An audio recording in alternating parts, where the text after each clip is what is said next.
الحمد لله والصلاة والسلام على رسول الله و علی آله و اصحابه و من والاه. اما بعد، السلام علیکم و رحمت الله تعالی و برکاته. خداوند تبارک و تعالی رو بسیار سپاسگزاریم و تشکر میکنیم، چون که حیات ما را با خوبی ها تجدید می نمایند.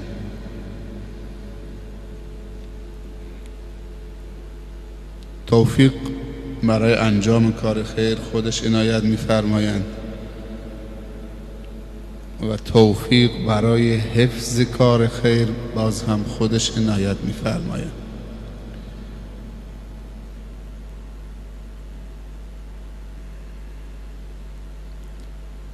بحثی که بالاخره امشب مد نظر هست، در خلال 20 دقیقه 4 آیه است که برادرمون آقای سماک تو نماز امشب ضمن آیاتی که حالا تلاوت نمودن، این 4 آیه به نظرم رسید که بد نیست مختصری دربارش یا در حد یک ترجمه ساده هم بفهمیم.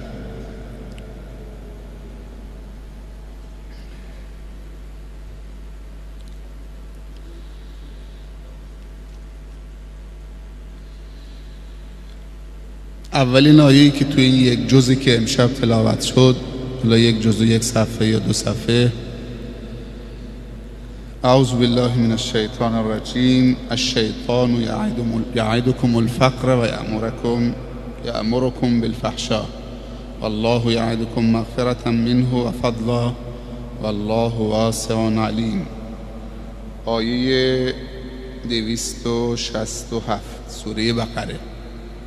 آیه 267 سوره بقره. این 4 تا آیه در اواخر سوره بقره هست. از شیطان که میشناسیدش،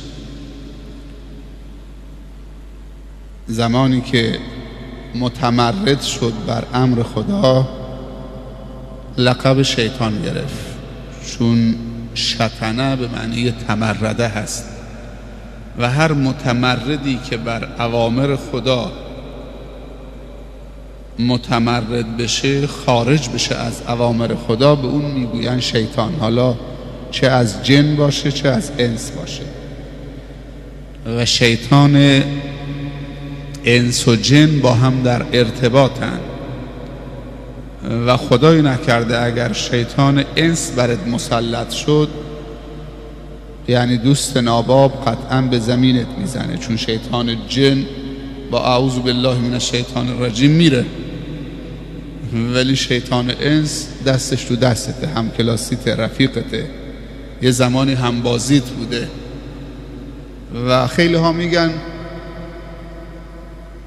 که از تو روی دوست نمیشه خارج شد یا در رفت، اون اندازه که دوست رو دوست و همسن و سالش تأثیر گذاره و طرف مقابل تأثیر پذیر هست، پدر و مادر، بزرگتر، استاد، معلم، مربی نمیتونه تأثیر گذار باشه، چون حرف شنوی از همسن و سال خیلی بیشتره. پس اینو داشته باشید که یه وقتی شیطانه که انسانو به منجلاب میکشونه، شاید هم کلاسیش باشه، دوستش باشه. و اینو دیگه زیاد میبینیم، مشاهده میکنیم که چقدر دوستان به زمین میخورن به خاطر رو درباستی و خجالت و حیای کاذبی که دارند، که نمیتونن از تو روی دوستشون در برن. ازشون خواهش میکنه، راحت اونا رو دعوت میکنه به یه میتینگی، به یک به حساب جلسه، اونجا سیگار هست، شراب هست، فیلم های مبتذل هست، رقص هست، اختلاط هست. یه وقتی میبینی چه خودشون برنامه ریزی میکنن، خودشون هم زنگ میزنن اطلاعات یا زنگ میزنن مفاسد و منکرات میان جمع جورشون میکنن، حالا باید 50 میلیون 100 میلیون هم بدن تا پرونده رو مختومه اعلام بکنن و این کار در آمده از سر خیلی از جوانایی که سرمایه‌دار بودن، متمکن بودن توسط شیاطین جن. پس شیطان به هر متمرد بر امر خدا میگن شیطان. وعده شیطان چیه؟ یعیدکم، خدا هم وعده میده. ان الله لا یخلف المیعاد، خدا وعدش رو خلف وعده کار نمیکنه. اگه وعده داد که پاداش میده، فمن یعمل مثقال ذره خیرا یره و من یعمل مثقال ذره شرا یره. خدا هیچ عملی چه بزرگ چه کوچک بدون پاداش نمیگذاره، شیطان هم نمیگذاره. هر دو تا وعده میدن اما قابل مقایسه و تشبیه نیستن. یکی دشمن خداست و دشمن توست و یکی دوست توست، خیرخواه توست، قابل مقایسه نیستن. خدا وعده میده، بشارت میده، اینجا گفته شیطان هم وعده میده. سبحان الله. الشیطان یعدکم، وعده به شما میده الفقر، اگر انفاق کردی فقیر میشی، جیبت کم میشه، رسیدت کم میشه، حسابت پایین میاد. نمیذاره تو انفاق بکنه، نمیذاره تو سخاوتمند باشی، نمیذاره تو کار خیر برداری، کار خیر انجام بدید، قدم خیر برداری. الشیطان یعدکم الفقر. انواع فقرها وقتی که دیگه وارد زندگیت شد و تو رو تسخیر خودش کرد و تو هم ازش حرف شنوی داشتید، دیگه هر چی فقر تو زندگیت میاره تو پیشونیت، نمیتونی یک قدم خیر با اون همه امکانات و توانایی که در اختیارت هست. واقعا بعضی موقع آدم تعجب میکنه که افراد متمکن، متنفذ در جامعه نمیتونن یک قدم خیر بردارن، حتی نمیتونن حرف خیر بزنن، ازشون گرفته، حرف خیر هم ازشون گرفته. ولی یک مفلس دربدری میبینی چقدر کار خیر انجام میده. خدا کریمه، خدا بزرگه، گفته یک قدم بردار من 99 قدم میام، 1 تومن بده من 700 تومن میدم، یه حرف خیر بزن من بزرگش میکنم. سبحان الله. و ما رمیت اذ رمیت ولکن الله رما، میگه تو بنداز، رسوندنش من. تو حرفو بزن، من این حرف تو که از دل تو برمیاد میندازم تو دل بندگان.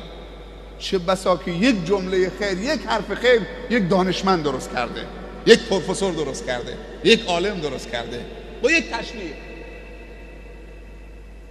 از رفتار این بچه و حرکاتش و سوالاتش و نگاهاش و پرسشگریش مشخصه که پسر تو آینده خوبی داره. همین کافیه به پسر بچه‌ای بگی من در تو درخشندگی میبینم، اگر تو خوب ادامه بدید تو آینده خوبی خواهید داشت، تو بزرگ خواهید شد. چه بسا همین حرف تو دل باباش بنشینه، تو دل خودش بنشینه، همین حرف خیر. الشیطان یعدکم الفقر، به شما وعده فقر میده ولی حرفشو گوش ندید، چون خداوند دنبالش وعده های دیگه هم میده در مقابلش که وعده شیطان رو خنثی بکنه. و یأمرکم بالفحشاء، و شما رو امر میکنه به فحشا، تفکرات فحشایی، نیت‌های پلید، قدم‌ها، تکلم، نگاه‌ها، حس پلید. حتی تو رمضان با وجودی که به غر زنجیر کشیده شده و فیوزات خداوندی از همه طرف میباره، بازم بالکل نیست. بعضی ساعتها تو اثناء روزه یه وسوسه هایی میکنه در گوشت، از تو گوشت میخواد نفوذ بکنه به درونه. باید بگی استغفر الله، اعوذ بالله، من روزه هستم. روزت یادت بیاد و خدا یادت بیاد. اینو بدونه، این یه قاعده است. همه آیات قرآن قاعده برای زندگی خوب هست، برای زندگی کردنه، برای زیستنه. الشیطان یعدکم الفقر، این یه قاعده است.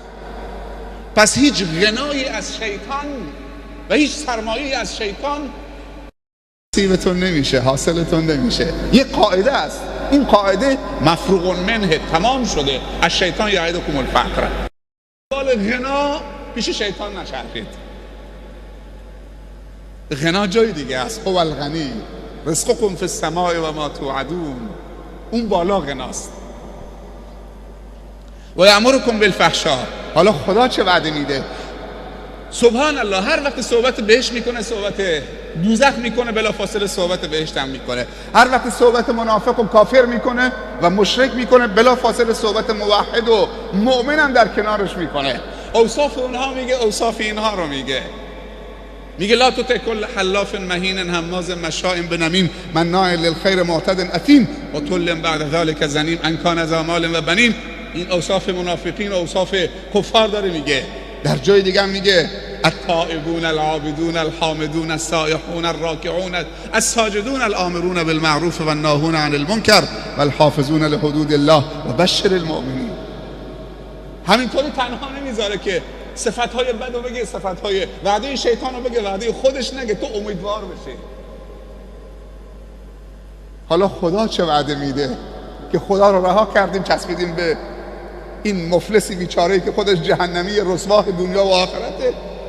ما دیگه دست به دامنش داریم میشیم که یک پستی، مقامی، منزلتی برای ما ایجاد بکنه تو بازار، تو نمیدونم سیاست، تو نمیدونم حکومت، جاهای دیگه، تو پاسگاهی، جای دیگه تو دل مردم. در صورتی که پیامبر صلی الله علیه و سلم میفرمایند اگر بندی با انجام حالا فرائض که جای خودش، با انجام نوافل به خدا نزدیک شد و دل خدا را به دست آورد، خدا صدا میزنه جبرائیل کجایید؟